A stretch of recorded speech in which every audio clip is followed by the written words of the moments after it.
Hi everybody. So I don't remember when my last video was, but I believe it was before I started my grad program. So I think I just have to do a little catch up before I get into my topic today. So just a little news about me. My grad program started last Monday, and so far the first week has been pretty good. I got to meet my professor via online video chat, which was pretty awesome. She was completely down to earth, and I appreciated that because it's nice to know that there are other people who work from home, who have lives, and take the time to just be there for you and offer you guidance and support. And it was really nice to be able to talk to her about the coursework and about the program in general, but also specifically my first course. The first course is more of a foundations course, meaning it's going to be revolving around the grad program, but also, research papers and the APA style, kind of like a refresh of things that I was doing way back in high school and college, and I haven't done for a long time. So it was really great to have that experience to just talk with her, address my concerns, and just go over everything that I was, thinking about in terms of how this course was going to be, because I haven't been in school since 2011, so it'll be interesting. But yeah, it's going well. It's nice because it's self-paced, so I can do assignments ahead of time if I have some extra time to read, do the readings, and then reflect on everything and write my papers. So it's great to be able to have that flexibility in case, for instance, I'm going on vacation, so I'll be able to turn in multiple assignments at once. Not all of them, obviously, because they don't really, they don't suggest that you do that because it's called bulk loading. But I love the flexibility. I think that the time that I have to put towards this course and being able to put the time that I need to put towards it when I have it available is great. I don't have to go to a specific lecture or watch a certain video at a certain time. I can do my readings and my work whenever I feel it fits into my schedule. So, but that being said, it is very independently run, and they suggest that you set aside time ahead of time and kind of figure out a plan for how you're going to get your coursework done, which is great. I think it's very useful, and being an event planner, I am always planning ahead. So I'm really, really looking forward to just diving deeper into marriage and family therapy. So far, even just the first reading got me really excited about the course and just the origins of marriage and family therapy, how long it's been in practice, and how it's becoming way more popular among all the states. It used to be that not all the states did licensing for marriage and family therapy, so it's great that now they do, and so much more awareness has come about from that. So yeah, that's just an update on my course, my program. So yes, it is time to go into some things that have been going on since my last video, some interesting developments, and I just want to touch on a couple of topics, one specifically about trauma and reliving trauma and understanding that it's similar to grief in the sense that it's never something you're completely over. You don't forget about it, but you can be stronger in terms of how you cope, how you address things that relate to the trauma that you experienced, and just getting used to really accepting how you're feeling about it and not feeling ashamed, because that is really important. So, in short, those of you that do know, I am divorced. I was recently divorced in November of last year, 2018. And I hadn't seen or heard from my ex-husband since July, when a lot of things happened that were pretty traumatic in terms of how that ended. And I had gotten used to not hearing from my ex-husband. It was great. I've been moving on with my life. I am doing my program now, going to the gym. I am just so suffocated by my work in good and bad ways. I'll get into that. But basically, my ex reached out to me last week at the end of the week, and it was surprising because, well, one, he is not the kind of person I would have expected to actually ever reach out again, being as he's an avoider. So the email I got was of concern for my well-being in regards to a situation, and I got it while I was at the gym, of all places. I was actually having a great workout, and I saw it, and I was like, what? So normally, I would have just ignored it until after I finished my workout, but I'm human. I had to know what it said, so I read it. It wasn't what I was expecting. However, the way it read, or the way it was intended to be read in terms of him, he was concerned about me, wanted to make sure I was okay because last week he started thinking something was wrong, or he was concerned and going into a spiral and worried, really, really worried. And he wanted to just reach out because it would put his mind at ease to get a response. So I read that, and at first glance it looks like a very caring email from someone who shows concern for me and cares about me. However, when I looked more deeply into the email, I mean, it was very short, it was about him. Which is not surprising, seeing as he is a narcissist, and I'm an empath, and narcissists and empaths are naturally drawn to each other.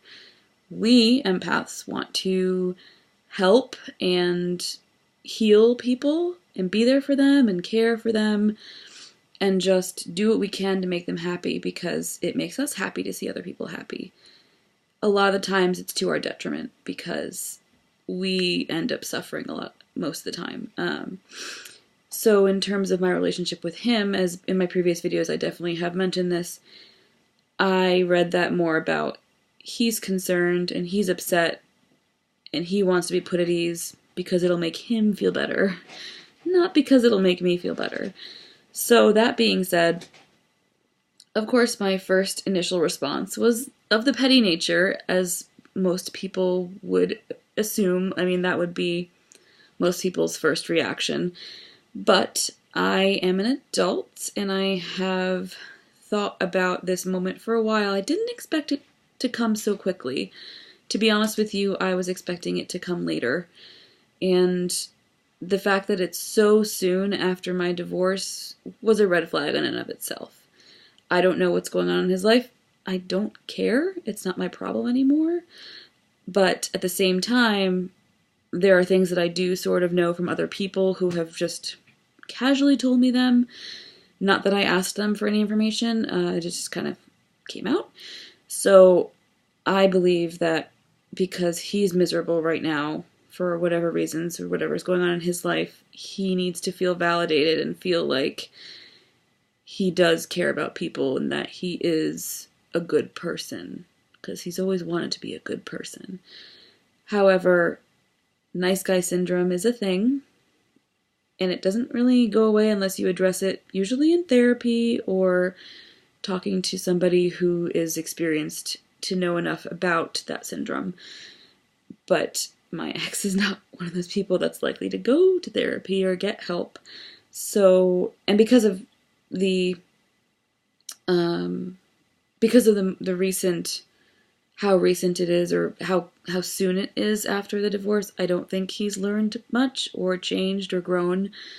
So my initial reaction again was petty. It was going to be something that would be clever and funny and witty in someone else's eyes, and a lot of my friends who I shared this information with thought it was a great, hilarious response. However, I decided not to send anything, because no response is the best response I could possibly give. He doesn't deserve to know if I'm okay. He gave up that right when he abandoned me, basically. So I don't owe him anything. I don't need to put his mind at ease. So that's not my problem. And it felt really good to realize that and not be upset about missing him or, feeling insecure about that whole relationship. I know that I did everything I could. And I know in my other videos I've mentioned that I have, but it was nice and reassuring to be in this position now and see this come to fruition and actually realize that, yes, I'm in a much better position than I was. I've come so far and I've grown and I've done so much to move on from all the pain that I dealt with in that situation, in that relationship. So, yes, being petty would have been somewhat satisfying for maybe a moment, but then it would open a door of conversation, and I don't want to have that conversation. I don't want to have a conversation with him ever. I don't ever want contact with him again. But I did forward it to my lawyer, who's going to have it on file, because I just need to have it on file, so in case anything were to happen, if he continued to try to reach out to me, I could file for harassment or something. I don't know. I don't think that's going to happen. But again, everyone has to take precautions. But that being said, in relation to trauma, this time of year, in addition to the holidays, has been a time of a lot of past pain. And I know that I did mention that I had terminated a pregnancy, and it's about, in a couple of days would be the anniversary of that date. And then my birthday is in 12 days, so I've had some pretty hard birthdays, and then my anniversary would be next week as well, or this coming week now that it's Sunday. So there's a lot of sentimental value to dates for me. I've always been someone who is deeply affected by specific dates, depending on if it's an anniversary of someone's death or a birthday or, a divorce or breakup or loss. So this week is a hard week for me. I've been reevaluating a lot in my life in this past week alone, and I'm focusing a lot more on my goals, and I'm not going to compromise anymore for anybody, and that's something that I'm proud of. I know maybe it's selfish and I might become even more of a hermit, but again, I need to keep myself in a place where I'm healthy and happy and doing what I need to for my future. So, in terms of trauma, I'm sure many of you who have experienced it understand that it can hit you at any moment. It can cause you to lash out at people for no reason, people you love, people you care about, and you can't do anything about it. I mean, you can if you're conscious about it, but sometimes for me it's very subconscious. I'm in denial a lot of the time, or I'm not realizing it right away, and then I will do something or say something and I will get very angry. And people who've seen me physically angry don't recognize me, but very few people have. So I guess that's good.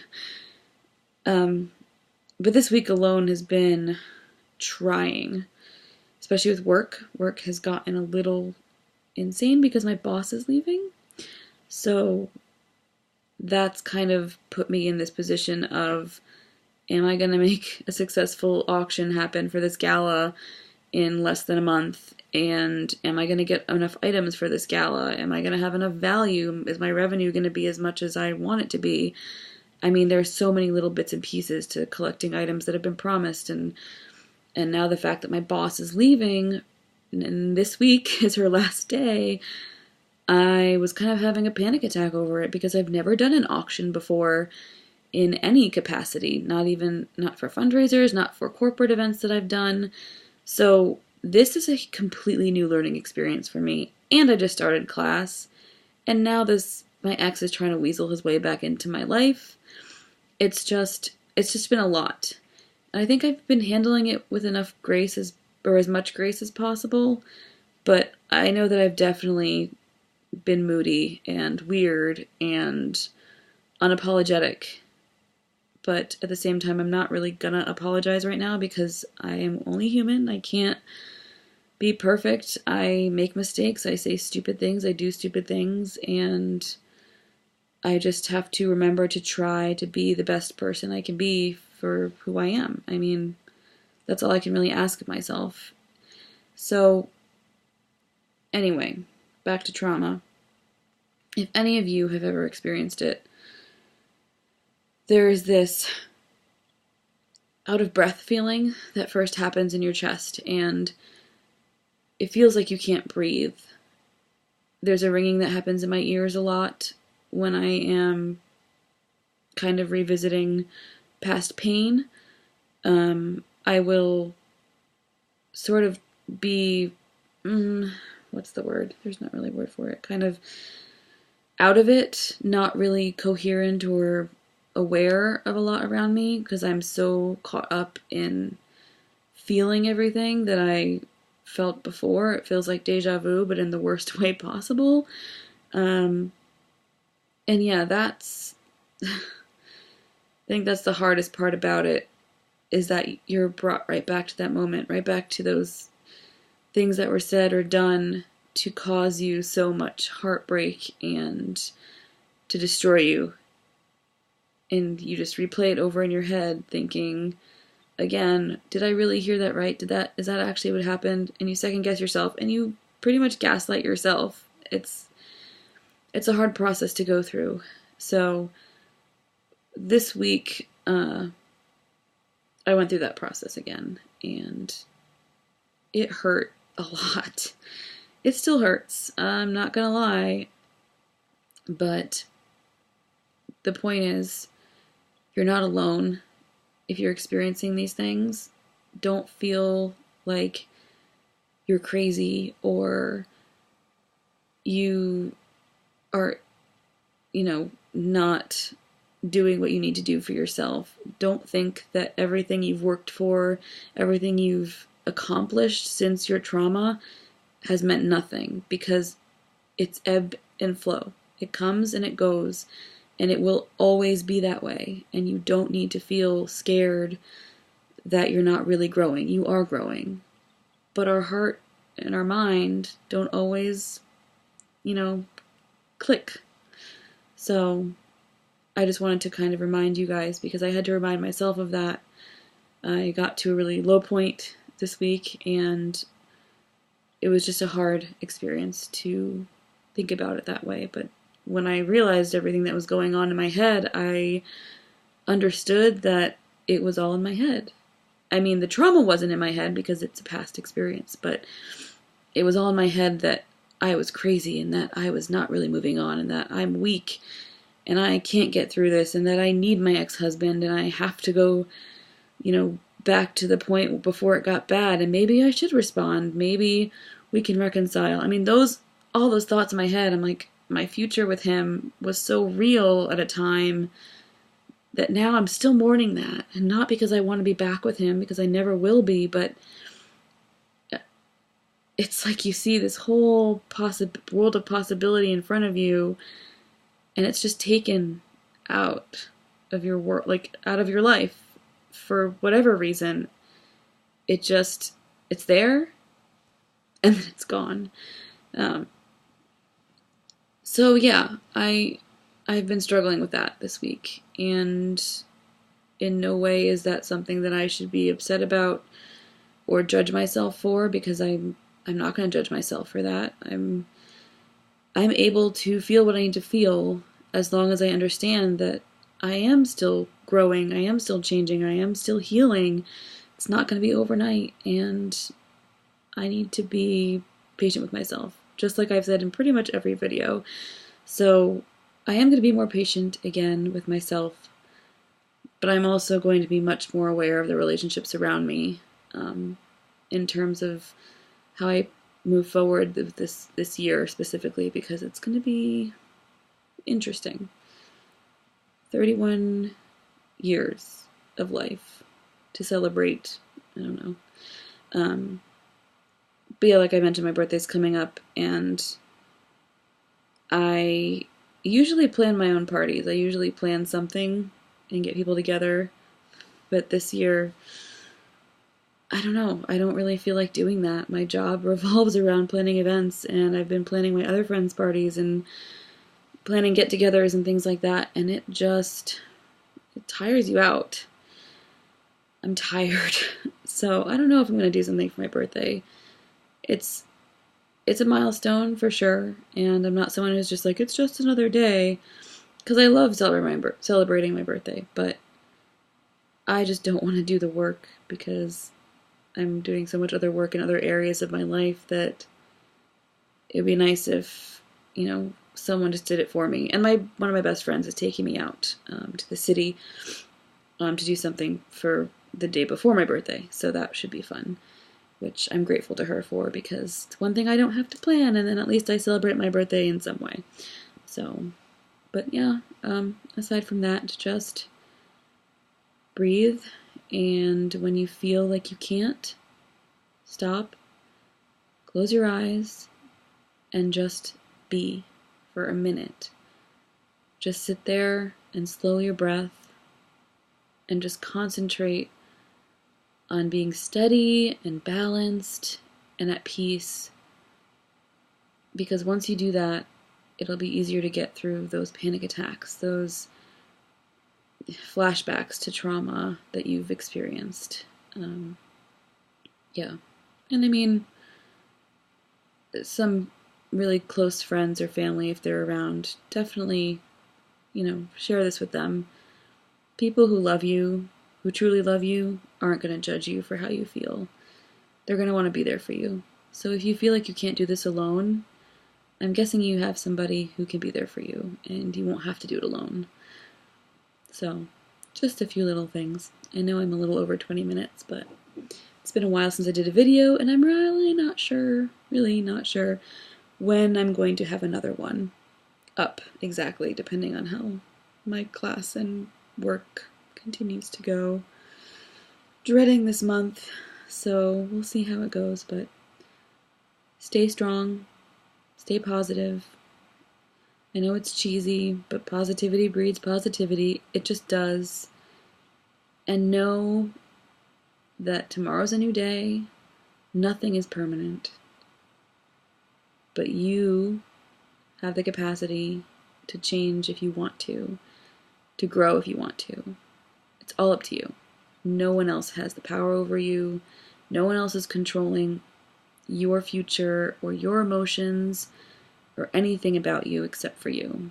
So just remember that. And have a good night. I'll see you soon. Bye.